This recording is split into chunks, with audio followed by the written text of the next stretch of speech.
ধরেন ভাবি, আপনি আমার বউ। ধরা তো দূরের কথা, এক বাপের বেটা হইলে ছুঁয়ে দেখ। আরে ভাবি, আপনি তো উত্তেজিত হয়ে যাচ্ছেন, আপনাকে ধরতে বলছি। বললাম তো ছুঁয়ে দেখ, কাইটা টুকরা টুকরা করে গাঙ্গের পানিতে ভাসায় দিমু।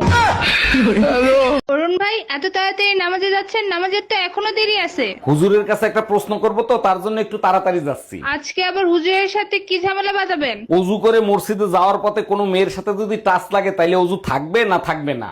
অজু থাকবে কিনা এটা হুজুর বলতে পারবে, কিন্তু ভাবি চাইলে হাত পা ভাঙবে এটা জানি।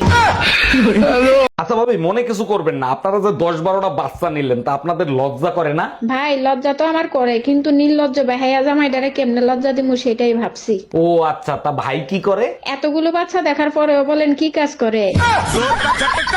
দোস্ত, আজকে না দুটো মেয়ে হাসি দিয়ে আমাকে হিরো বলছে। বলিস কি নির্ঘাত ওই মেয়েদের চোখের সমস্যা আছে, কি বলছে বলতো? বলছে আপনাকে না আফ্রিকান হিরোদের মতো লাগে। আরে গাধা, তোরে কালা পাঠা বলছে।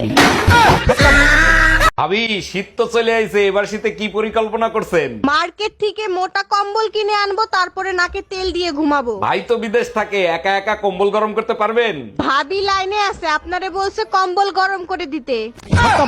জানো, কিছু মানুষ আছে ভরসার কথা বলে বেইমানি করে। আচ্ছা, ওই নান্টু ঘটকের কথা মনে আছে যে আমাদের বিয়ে করাইছিল? কেন মনে থাকবে না? উনার মতন ভালো মানুষ খুব কমই দেখা যায়। ওই শালাই বলছিল আমার উপর ভরসা করেন, আর ভরসার মায় রে বাপ। আচ্ছা, মা বললো তুমি নাকি বিয়ের আগে অনেক বড় শয়তান ছিলা। শুধু শয়তান ছিলাম না, শয়তানের মহাগুরু ছিলাম। জানো, শয়তানের কাছে কখনো শয়তান আসে না, আসে ভালো মানুষ। শয়তান যেখানে না যাইতে পারে সেখানে বউ পাঠায় দেয়। আমি इसका पति है। এই ঘরে এসি লাগানো ছিল, এসি গেল কোথায়? এসির কিস্তি দেয় নাই, তাই এসি খুলে নিয়ে চলে গেছে। কিস্তি দাও নাই কেন? প্রতি মাসে দিয়ে তুমি আমার কাছ থেকে কিস্তির টাকা নিতা। নিয়ে গেছে, ভালো হয়েছে। শীতের দিনে এসি দিয়ে কি করবা? গরম আসলে আর একটা কিস্তিতে এসি আনবো। এই পাশের বাড়ির ভাবির ছেলে হয়েছে, তার চেহারার সাথে তোমার এত মিল কেন? দেখো, আমারে সন্দেহ করবা না, আমি কিন্তু ভাবির ধারে কাছেও যাই নাই। আরে তোমারে সন্দেহ করতেছি না, ভাই 2 বছর ধরে বিদেশ, ভাবির বাচ্চা হইলো কি করে? এখন ডিজিটাল যুগ, অনলাইনে কত কিছু হয়। এই ডাক্তার দেখাইয়া ঠিক মতো এক্সরে করছো?